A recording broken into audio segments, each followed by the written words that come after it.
Hello and welcome back to the Wheel of Countries. I spin this wheel, it lands on a country, I cook a dish inspired by its people and history, and I talk my trash. Let's see what we got today.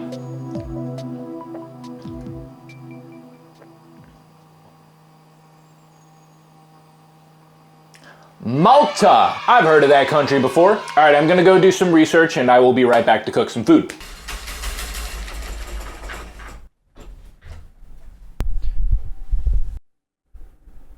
Hello? It's me, I'm here. The Republic of Malta is a multi-island archipelago European microstate located in the Mediterranean Sea between Italy and Tunisia. Ooh, this place is sunny. Ooh, this place is super historic with some structures predating the ancient pyramids. Ooh, this place has a location called Fungus Rock. At this point, I'm just listing fun facts. Here's a not so fun fact. This place was nearly torn apart by British colonialism. So what I'm cooking today is Hobsh Malti. This is how you spell it. Let me know if I'm completely butchering it, I guess. It is a sourdough loaf, Malta style. I'm gonna bake one of these loaves. I'm gonna saw off a piece of it, I'm gonna toast that piece, and I'm gonna top that piece with balbajata, a Maltese eggy tomato dish that you, put on top of bread. And why I specifically chose a bread dish is because of Sette Giugno. This directly translates to the 7th of June, which commemorates a series of riots in the then crown colony of Malta. British soldiers murdered 4 people during these riots, and this event is often viewed as the beginning of Maltese independence. I don't know if I need to tell you this, but these Brits were pissing everyone off with that damn colonialism. Many nations can find solidarity in how much they don't fuck with the British. But at one point, they did indeed fuck with the British. But then they immediately stopped fucking with the British. Napoleon Bonaparte did his conquest, colonizing, occupying, and looting Malta in the process. Boo, here on this channel, we don't like devastating economic crimes and exploitation that leads to food insecurity.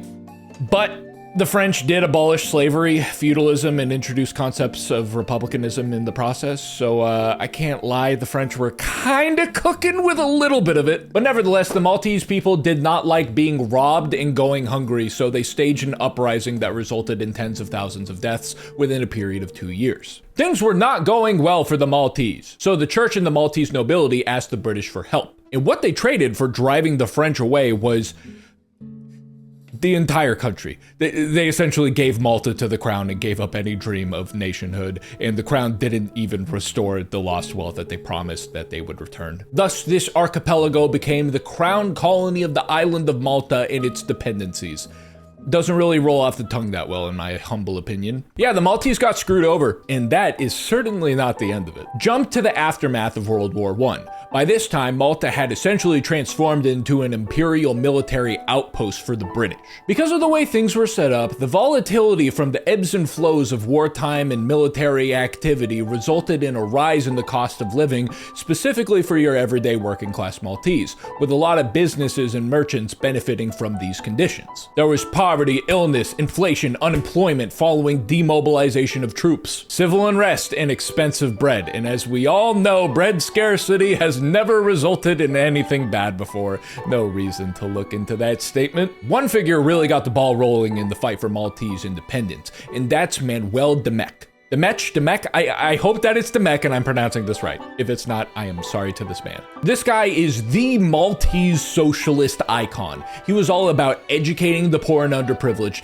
He really put progressive revolutionary ideas into motion. He was a street urchin, a prison rat who found himself behind bars very often. But behind bars, he educated himself. And when he got out, he became a teacher and created a union-like structure that operated as an education institution for adults, a workers' rights social club to vent about how much you hate being exploited, and a political party.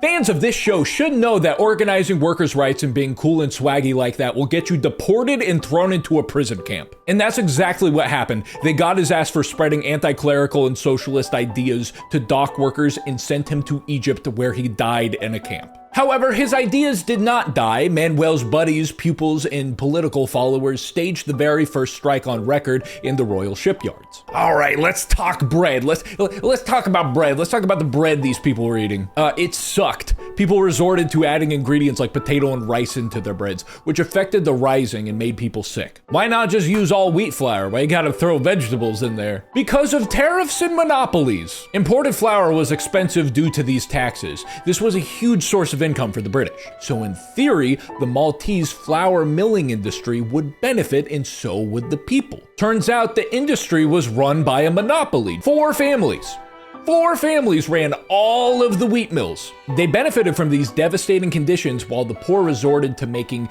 dubious concoctions to subside. So I'm glad we all understand why the Maltese working class hated these families. Keep that in mind while we talk about the actual riots. 20,000 protesters gathered on June 7th, 1919. These are dock workers, students, public servants, people who got tired of being hungry, and people who had enough of the crown's shit. On this day, the first move towards these riots was a defaced Maltese flag waving below a Union Jack flag on a shop's flagpole. The crowd broke into the shop and removed the Union Jack flag and went around collecting Union Jack flags to publicly burn. A crowd made their way to Palace Square, while other crowds targeted supporters of the crown and those who profited from these conditions, including the flour mills. Rioters targeted these families' houses, burned and looted their furniture, and demolished the actual mills. Composite battalion soldiers were called in to quell the unrest, but only 64 soldiers showed up to Palace Square.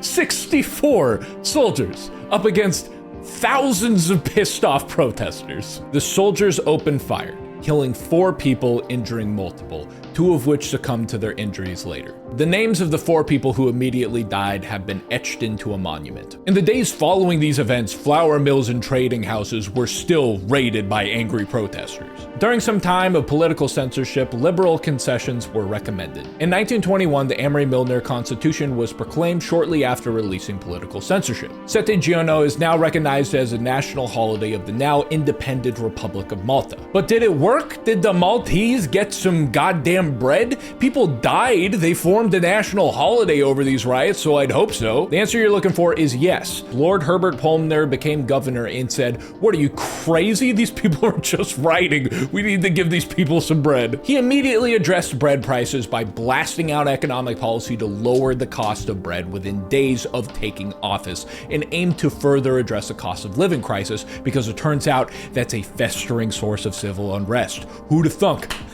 Not me. But bread alone couldn't address other festering sources of civil unrest in Malta. The biggest one being calls for self-governance, independence from British rule. And that is never achieved by playing nice with your colonial oppressor. And they had to continue the fight because the bread taxes still existed after these riots, and the mill industry continued to hold a monopoly for 26 years until 1947, when the Labour Party managed to kill it. But even then, the Maltese were still under structural dominance of the British. It took until 1964 for Malta to gain independence, and until 1979 for the British military to fully leave so they can gain full control of their government. This bread that I'm cooking right here doesn't just represent the struggle of working class Maltese, nor does it just represent the uprising and the backdrop to the national holiday. It represents the first steps towards Maltese independence, colonial resistance, and the fight against exploitative economic relationships. All right, let's see what we got here.